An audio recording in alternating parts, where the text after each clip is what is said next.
নামাজের মধ্যে নিয়ত করা, নিয়ত ছাড়া তো নামাজ হয় না। কিন্তু এই নিয়ত কোন নিয়ত? এটা হচ্ছে মানুষ যে ইচ্ছা করে সেই ইচ্ছা পোষণ করার নামই হচ্ছে নিয়ত। নিয়ত শব্দটা আরবি, যার বাংলা হচ্ছে ইচ্ছা পোষণ করা। সুতরাং যে লোক ঘর থেকে বের হয়ে আসছে নামাজের জন্য, সে তো হয়তো জোহরের রক্তের জন্যই আসছে বা আসরের রক্তের জন্য আসছে, বাস তার নিয়ত হয়ে গেছে। আসরের নামাজের রক্তের নিয়ত সে ঘর থেকেই আদায় হয়ে গেছে। বা সে দাঁড়াইছে কি নামাজ পড়ার জন্য, ফরজ, ওয়াজিব, সুন্নাত কোনটা পড়বে, সে মনে মনে ধারণা করছে যে আমি ফরজ নামাজটা আদায় করব, বাস তার নিয়ত হয়ে গেছে। এখন যে লোক আরবিতে নিয়ত করবে, সে আরবিতে নিয়ত করা আসলে জরুরি কিনা? না, আরবিতে নিয়ত করা জরুরি না। বরং আরবিতে নিয়ত করতে যাই অনেক সময় ভুল হয়। এক তো অশুদ্ধভাবে পাঠ করে, যেটা গলত, যেটা সম্পূর্ণ ভুল। শুদ্ধভাবে আদায় করলেও ভুল হয়। তবে হ্যাঁ, আরবিতে নিয়ত করা জায়েজ আছে, ভালো, যে পারবে ভালো। কিন্তু সে আরবিতে নিয়ত কখন করবে? যখন মুয়াজ্জিন সাহেব ইকামত দিবে, ইকামত দেওয়ার সময় সে নিয়ত করবে। ইকামতের উত্তর দেওয়া তো তার কর্তব্য।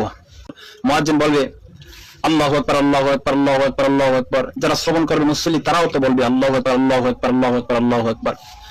মুয়াজ্জিন বলবে আশহাদু আল্লা ইলাহা ইল্লাল্লাহ, আশহাদু আল্লা ইলাহা ইল্লাল্লাহ। মুসল্লিরাও বলবে আশহাদু আল্লা ইলাহা ইল্লাল্লাহ, আশহাদু আল্লা ইলাহা ইল্লাল্লাহ। মুয়াজ্জিন বলবে আশহাদু আন্না মুহাম্মাদার রাসূলুল্লাহ, আশহাদু আন্না মুহাম্মাদার রাসূলুল্লাহ। মুসল্লিরাও বলবে আশহাদু আন্না মুহাম্মাদার রাসূলুল্লাহ, আশহাদু আন্না মুহাম্মাদার রাসূলুল্লাহ। মুয়াজ্জিন বলবে হাইয়া আলাস সালাহ, হাইয়া আলাস সালাম, হাইয়া আলাল ফালাহ, হাইয়া আলাল ফালাহ। এই চারটা বাক্য যখন বলবে, তখন মুসল্লিরা বলবে লা হাওলা ওয়ালা কুওয়াতা ইল্লা বিল্লাহ। মুয়াজ্জিন যখন বলবে কদ কামাতিস সালাহ, কদ কামাতিস সালাহ, যখন মুয়াজ্জিন বলবে, তখন মুসল্লিরা বলবে আকামাহা ওয়া আদামাহা, আকামাহা ওয়া আদামাহা। মুয়াজ্জিন বলবে আল্লাহু আকবার, আল্লাহু আকবার, লা ইলাহা ইল্লাল্লাহ। মুসল্লিরা বলবে আল্লাহু আকবার, আল্লাহু আকবার, লা ইলাহা ইল্লাল্লাহ।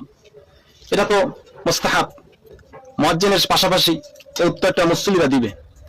তা নিয়তটা কখন করবে? তার কি নিয়ত করা জরুরি? নাওয়াইতু নুসাল্লিয়া এইটা বলা জরুরি? না হাদিসে যে ইকামতের উত্তর দিতে বলছে সেটা বলা জরুরি?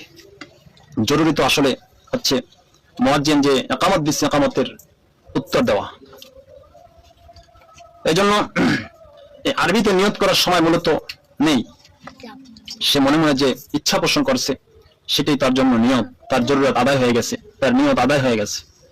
আবার আল্লাহু আকবার বলিয়া ইমাম সাহেব দাঁড়িয়ে গেছে, তখন অনেকে নাওয়াইতু নুসাল্লিয়া বলতেছে, নাওয়াইতু নুসাল্লি লিল্লাহি তাআলা আরবা রাকাতাই সালাতিল, এরকম নিয়ত করা শুরু করছে। নিয়ম হচ্ছে তাকবীরে তাহরিমা, তাকবীর উলা। তাকবীর উলা যে লোক নামাজের মধ্যে পাইল, সে যেন দুনিয়া এবং দুনিয়ার মধ্যে যা কিছু আছে সব কিছুর চাইতে উত্তম জিনিস পেয়ে গেল। এখন সে তাকবীর উলা ধরবে না নাওয়াইতু নুসাল্লিয়া পড়বে? ইমাম সাহেব যখন আল্লাহু আকবার বলে দাঁড়িয়ে যায়, তখন পিছনে অনেকে নাওয়াইতু নুসাল্লি লিল্লাহি তাআলা পড়া শুরু করে দেয়। ইমাম সাহেবের কান পর্যন্ত শোনা যায়। এটা ভুল।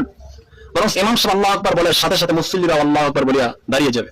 ইমাম সাহেবের কিরাতের আগে যদি মুসল্লিরা আল্লাহু আকবার বলিয়া নামাজে শরীক হয়, তো সে দুনিয়া এবং দুনিয়ার চাইতেও উত্তম জিনিস, দুনিয়া আসমান এই খালি জায়গার মধ্যে যা কিছু রয়েছে তার চাইতে উত্তম জিনিস পেয়ে গেল।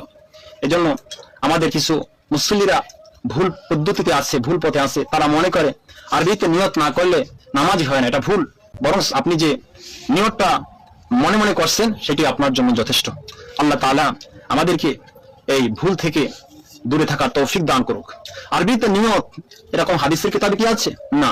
কোন উল্লেখযোগ্য কোন কিতাবে আছে? না। একেবারে দাওরা হাদিস পর্যন্ত যত কিতাব পড়ায় কোথাও কি আছে? না। আছে কোথায়?